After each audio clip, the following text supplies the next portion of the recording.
Now, when we say lock in, it sounds pretty straightforward, right? Focus, go hard, give your all. It's something we associate with winning, achieving, and being on top. But the more I think about it, the more I realize that we've kind of turned locking in into a culture, almost like it's a requirement for success. But here's the thing, in today's world, it seems like we're expected to be locked in all the time. No breaks, no rest, and if you're not locked in, if you're not constantly grinding, hustling, or pushing yourself beyond your limits, you start to feel like you're falling behind. Like you're not doing enough, and that pressure, it's everywhere. So let's be real for a second. How many times have you heard someone say, you gotta lock in if you wanna make it, or you just need to lock in, bro?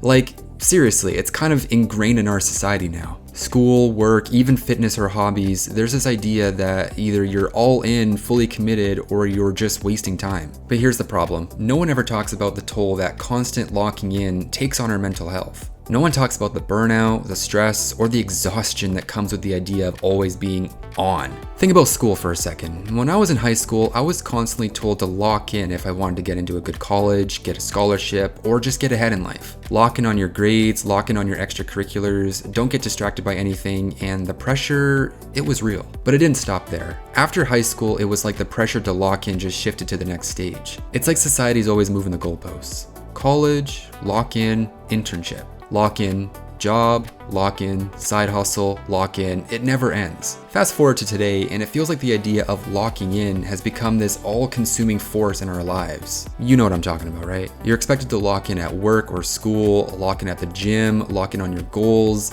Even when you're just relaxing or trying to unwind, there's this sense of urgency that you should be working on yourself, improving, leveling up, and I get it, improvement is important, but here's the thing.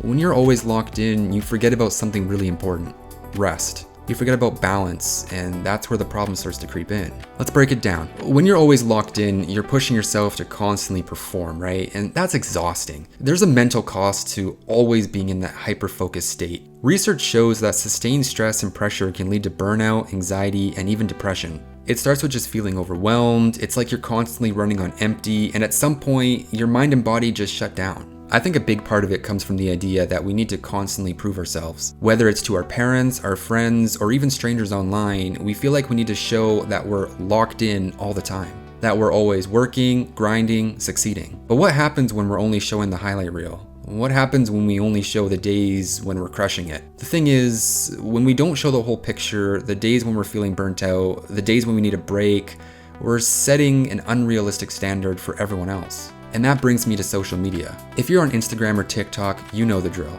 It's a non-stop stream of people locking in, posting their hustle, their workouts, their grind don't stop mentality. It's all about being on your A game all the time, but we rarely see the behind the scenes stuff. The mental health struggles, the sleepless nights, the doubt, the loneliness. But here's the truth. We don't need to be locked in 24/7 to be worthy. We don't need to be constantly hustling to prove our value.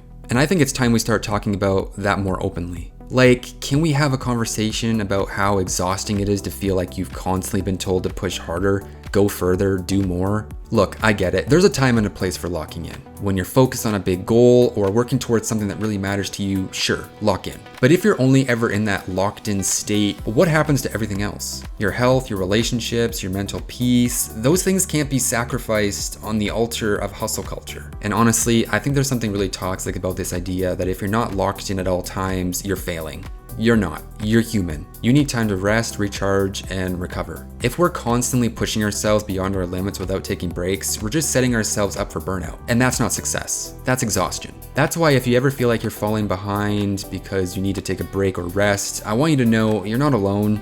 And taking a step back doesn't make you weak. It makes you smart. Now, don't get me wrong. There's nothing wrong with being driven, being focused, and working hard. But I think we need to redefine what it means to be locked in. It's not about doing everything all the time. It's about knowing when to push yourself, but also knowing when to pull back, rest, and give yourself grace. When you're always in that locked in state, you're not living life, you're just working through it. When you're constantly locked in without taking time to relax, you're not actually performing at your best. It's when you step away from the grind, when you take a breather, that you come back stronger, more creative, and ready to go even harder. We've got to stop romanticizing burnout and start recognizing the power of downtime. So I guess what I'm saying is this: take your time, focus on your goals, but don't forget to live in the moment. Life isn't all about being locked in or chasing that next big thing. It's about balance, mental peace, and self-compassion. And we all deserve that. But that's all I have for this video, guys. If you want to support the channel, please drop a like, subscribe, and comment down below. I'd love to hear your thoughts. But until next time, take care.